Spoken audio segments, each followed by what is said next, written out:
E aí, pessoal, vamos continuar o nosso módulo de exame neurológico. Vamos falar um pouquinho sobre o exame do estado mental, da consciência e das funções corticais. Quando a gente fala de estado mental e nível de consciência, a gente está falando de uma coisa muito complexa. O que seria consciência? Seria o conhecimento completo do indivíduo em relação a si mesmo, ao ambiente em que ele se encontra e às consequências dos seus atos. Para isso, para compreender esse aspecto, nós vamos dividir a consciência em duas partes. Uma parte eu vou chamar de nível de consciência e a outra parte de conteúdo de consciência. Quando nós falamos em nível de consciência, nós estamos nos referindo ao estado de vigília desse paciente, ao grau de vigília desse paciente.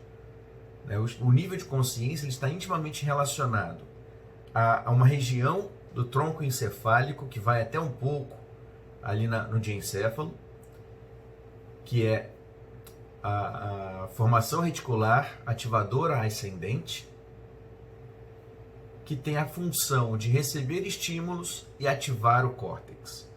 E precisamos do córtex funcionando para que ele seja ativado. Com isso, nós podemos manter o nosso estado de vigília. O nível de consciência ele varia de acordado, sonolento, torporoso e em coma. O paciente acordado é aquele que está de olho aberto, interagindo com o ambiente. O paciente sonolento é aquele que fica de olhos fechados, mas ele é facilmente despertado por um chamado verbal, por um estímulo mais leve. O paciente torporoso, ele mantém olhos fechados e não desperta com chamado verbal, só é despertado quando recebe um estímulo mais intenso, geralmente um estímulo doloroso. Para fazer esse estímulo doloroso, o recomendado é que seja feita a compressão no externo ou a compressão na órbita do paciente, para que você cause um estímulo doloroso, mas sem provocar nenhuma lesão na pele ou nenhuma ferida no seu paciente. E o paciente em coma é aquele que não desperta, mesmo quando submetido a estímulos dolorosos. Ele não desperta e ele não abre os olhos. O paciente em coma, ele não mantém olhos abertos. Esses níveis de consciência que nós nos referimos agora são relacionados na avaliação do paciente com lesão. Eles não estão relacionados, essa nomenclatura, essa avaliação, para o sono fisiológico. Isso é uma outra condição. Depois de avaliado o nível de consciência, nós podemos avaliar o conteúdo de consciência. Quando a gente fala de conteúdo de consciência, a gente está falando nas diversas funções que o córtex tem para garantir a nossa atividade intelectual, motora. E para isso, nós precisamos de diferentes áreas corticais. Nós podemos considerar como funções corticais superiores a linguagem, a memória, a praxia, a gnosia e as funções executivas. E a gente vai falar um pouquinho de cada uma delas, de uma forma bem simples, para que depois seja aprofundado nos livros e nos estudos individuais. A linguagem é a capacidade que nós temos de expressar um pensamento. Eu não estou falando de fala. Fala é uma forma de expressar a linguagem, como a escrita, como as libras, os gestos, a mímica. Quando a gente fala de linguagem, a gente está falando da função da linguagem. Tá? E nós temos uma área que recebe essa informação e decodifica essa informação, ou seja, ela dá sentido à informação linguística, uma área de expressão que faz com que você manifeste o seu pensamento e uma região que liga essas duas áreas. A área de compreensão, ela fica na região temporal posterior, próximo ao giro angular. É chamada área de Wernicke. Todo o estímulo linguístico vai para essa região para que seja decodificado, seja interpretado. Então, se você escuta um som, esse som vai para a área auditiva primária. Depois, se ele é um som linguístico, ele vai para a área de Wernicke. Se você está olhando um cartaz que tem uma mensagem de texto, a imagem vai para a região occipital e, como ela tem um significado linguístico, ela é conduzida para a área de Wernicke, para que seja interpretada, e assim por diante. A área de Wernicke interpreta a informação, o cérebro associa aquela informação com outras informações já guardadas e conduz, quando você precisa emitir uma resposta, por uma área de expressão chamada área de Broca, fica na região opercular do lobo frontal. O que une essas duas áreas é um feixe, chamado feixe arqueado ou feixe de condução. Na grande maioria das pessoas, essas áreas de linguagem estão localizadas no hemisfério esquerdo. No hemisfério esquerdo. Então, como é que funciona isso? Se alguém te faz uma pergunta ou fala alguma coisa, você escuta o som, é um som linguístico. Esse som vai para a área de Wernicke.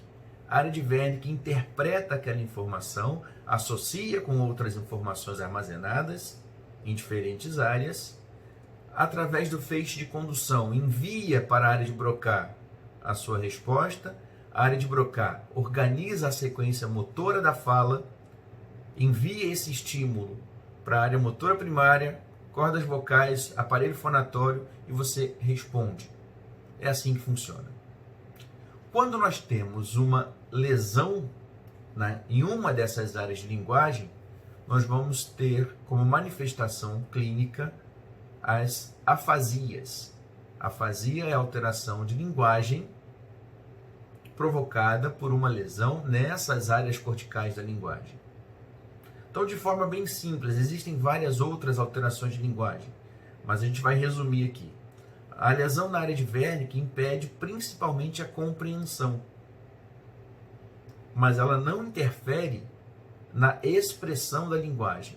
Então, o paciente com lesão na área de Wernicke tem uma afasia de Wernicke, ou seja, ele escuta, mas ele não compreende o que está sendo dito ou o que ele está lendo, e ele vai responder ou se manifestar com uma forma totalmente desconectada. Porém, a articulação da fala é preservada. Isso é a afasia de Wernicke. Na afasia de condução, quando você tem lesão no feixe de condução, a área de Wernicke preservada permite a compreensão do paciente. A área de Broca preservada permite que ele expresse a palavra de forma correta. Porém, a conexão das duas vai estar prejudicada. Então, é muito comum esse paciente escuta, entende, mas tem uma dificuldade em responder. Ele lê um texto, ele sabe o significado, mas se eu peço para ele ler em voz alta, como não há comunicação da área de Wernicke com a área de Broca, ele tem dificuldade nisso. É um paciente que fica muito ansioso, porque ele sabe, ele entende, mas ele não consegue expressar a linguagem da forma que ele quer. Porém, a articulação da palavra é preservada. É uma afasia fluente com dificuldade nessa expressão. E as lesões na área de Broca, elas vão causar uma afasia não fluente. O paciente, ele tem alguma compreensão, não é totalmente preservada a compreensão na lesão de Broca, mas ele tem uma dificuldade em expressar a linguagem. Então, ele tem uma fala telegráfica. Ele entende, mas ele não consegue expressar. Ele reduz o vocabulário porque ele não vai conseguir criar frases longas por conta disso. Então, lesões nas áreas corticais da linguagem vão provocar o que nós chamamos de afasias. Outras alterações podem ser encontradas nessa comunicação. Quando a alteração é simplesmente na expressão da linguagem, na articulação da palavra, mas ela não acomete áreas de linguagem, o paciente tem o que a gente chama de disartria, dificuldade em articular a palavra. Disartria. É uma lesão neurológica, tá? Que não está nas áreas de linguagem, mas impede a articulação da palavra. Quando o paciente tem uma dificuldade de articulação na palavra, mas ela não é provocada por uma causa neurológica, nós usamos o termo dislalia. É a criança que troca letras, é o paciente que tem o freio de língua mais curto e com isso expressa ou articula errado a palavra, um paciente com lesão em cavidade oral, fenda palatina, ele articula errado, mas não é um problema neurológico. Isso é uma dislalia. Então, o paciente que teve um acidente vascular encefálico e tem uma dificuldade de articular a palavra, mas não tem lesão nas áreas de linguagem, ele tem uma disartria. Se ele tem uma lesão nas áreas de linguagem, ele tem uma afasia. Isso, às vezes, clinicamente é difícil de você avaliar e diferenciar, mas é importante ter esses conhecimentos. Uma outra alteração na expressão da linguagem pode ser a disfonia. É um paciente que tem uma alteração no timbre da voz. Isso pode acontecer por alterações em pregas vocais, por alteração do nervo vago e assim por diante. Tá certo? Uma outra função cortical é a memória. A memória é a capacidade que nós temos de lembrar, de resgatar informações armazenadas. Então, para que eu me lembre de alguma coisa, eu tenho que armazenar essa informação. No cérebro, nós temos várias áreas com funções diferentes. E nós temos um mecanismo da memória, etapas do processo de aprendizagem. Então, para algumas dessas etapas, eu tenho uma área mais ou menos responsável. Para outras, são várias áreas em conjunto trabalhando para que você tenha memória. Então, na fase inicial, na fase que nós chamamos de aprendizagem, o hipocampo, que fica no lobo temporal, e áreas do lobo frontal participam ativamente da aquisição de novas informações. Essa é a fase de aprendizagem. Depois dessa fase, vem a fase de memória imediata. Aquela nova informação ela é reverberada no cérebro por um período de aproximadamente 3 a 5 minutos. E com isso, nós vamos recebendo novas informações, novas memórias, e uma vai substituindo a outra. Você sabe que recebeu uma informação, mas ela fica latente. Essa é a fase de memória imediata. Essa fase inicial, aprendizagem, memória imediata, acontece ali em hipocampo e áreas do lobo frontal. Ocorre a criação de circuitos para aquela informação. Depois vem a fase de consolidação da memória. Você vai tornar duradoura aquela memória que era de curto prazo. Para isso, nós precisamos de repetição, atenção, interesse, conectar aquela nova informação com outras informações já armazenadas, para que, no momento oportuno, eu possa resgatar essa informação. Então, vamos ter um exemplo de uma caneta. Vamos imaginar que a gente nunca viu uma caneta, não sabe o que é, e alguém te apresenta aquela caneta. O nome caneta vem para as áreas de linguagem no lobo temporal. A forma da caneta vai para as áreas parietais. A cor, o brilho, a imagem da caneta vai para a região occipital. A função da caneta, que é escrever, vem para as áreas frontais. E aí você tem uma gama de informações relacionadas àquela aprendizagem. Quando você precisa resgatar, se alguém fala o nome caneta, você acessa o nome na área temporal e busca a informação visual, a forma e a função.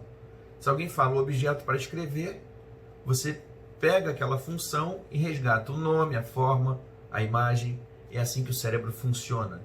Em algumas lesões, o paciente não é capaz de lembrar o nome, mas ele sabe a função.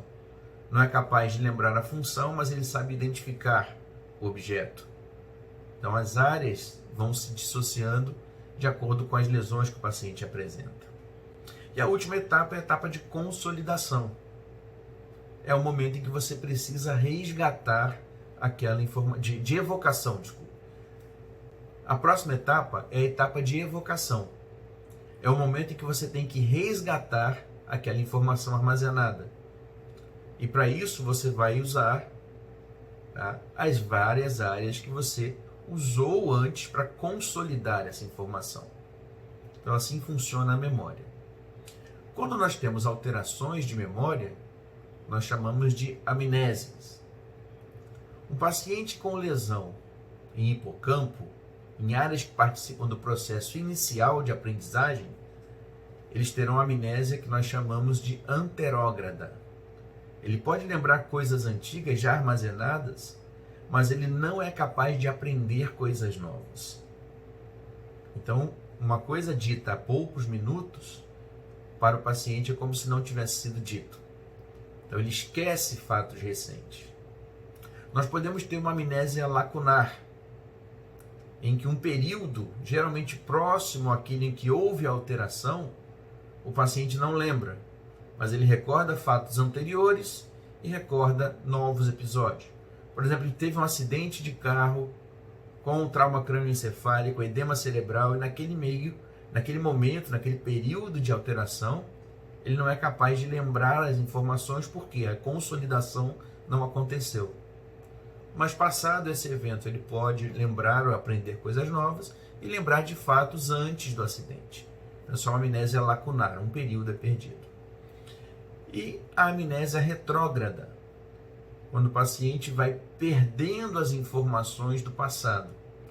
Isso é muito comum em pacientes com quadros demenciais, eles apresentarem amnésias retrógradas ou até amnésias globais. Eles não aprendem coisas novas e também vão esquecendo fatos passados. Então isso faz parte de doenças degenerativas. Ou às vezes uma doença carencial, umas amnésias, umas demências reversíveis, em que o paciente pode, tá, perder algumas informações, e se você trata a causa, você começa a reverter o problema e ele vai se lembrar primeiro das coisas mais antigas até as últimas informações que ele obteve. Então, alteração de memória a gente chama de amnésia. Uma outra função cortical é a chamada praxia. Praxia é a capacidade que nós temos em executar um comando motor. Quando nós nascemos, os movimentos são involuntários, movimentos de flexão, extensão. Depois que o sistema nervoso vai amadurecendo, nós vamos adquirindo consciência corporal, consciência do espaço, e aí executando nossas funções, nossas atividades no espaço. Então, praxia é quando o paciente consegue realizar um comando motor. Tipo, abra a porta, coloque água no copo, amarre o sapato, desenhe uma casa. Você dá um comando e ele vai obedecer aquele comando. Isso pode envolver objetos reais ou simplesmente um elemento gestual, usar o próprio corpo, como fazer o sinal da cruz, como dar sinal de adeus e assim vai. Lembrando que essa função está ligada ao comando. Você pede, o paciente executa. Tem paciente que você pede para ele fazer o sinal da cruz e ele não consegue. Mas espontaneamente, se por algum motivo qualquer habitual dele, passar em frente a uma igreja, um cemitério, alguma coisa, ele tem esse hábito, ele faz o sinal da cruz. Então ele não consegue sob comando, mas consegue o ato espontâneo. Quando nós temos alteração da praxia, nós damos o nome de apraxias. Então a apraxia seria a dificuldade de executar um comando motor. Isso seria uma apraxia. Nós temos áreas tanto na região parietal, que nos dão a noção de estrutura corporal, como áreas premotoras no lobo frontal, que estão ligadas ao planejamento motor. Então, o comprometimento dessas áreas pode gerar uma apraxia. E por fim, resumindo nossas funções corticais, existe a função chamada gnosia. Gnosia significa reconhecimento. Nós vamos avaliar a capacidade do paciente em reconhecer estímulos. Para você reconhecer um estímulo, você precisa ter conhecido antes. Então não adianta eu testar a capacidade de gnosia, a função gnóstica do paciente, com estímulos que ele nunca viu. Eu tenho que usar estímulos conhecidos. Podemos usar estímulos visuais, estímulos táteis, estímulos auditivos, o próprio corpo. Então, são diferentes estímulos para testar a capacidade de reconhecimento desse paciente. Então, gnosia visual, você apresenta objetos para ele, para que ele identifique através da visão.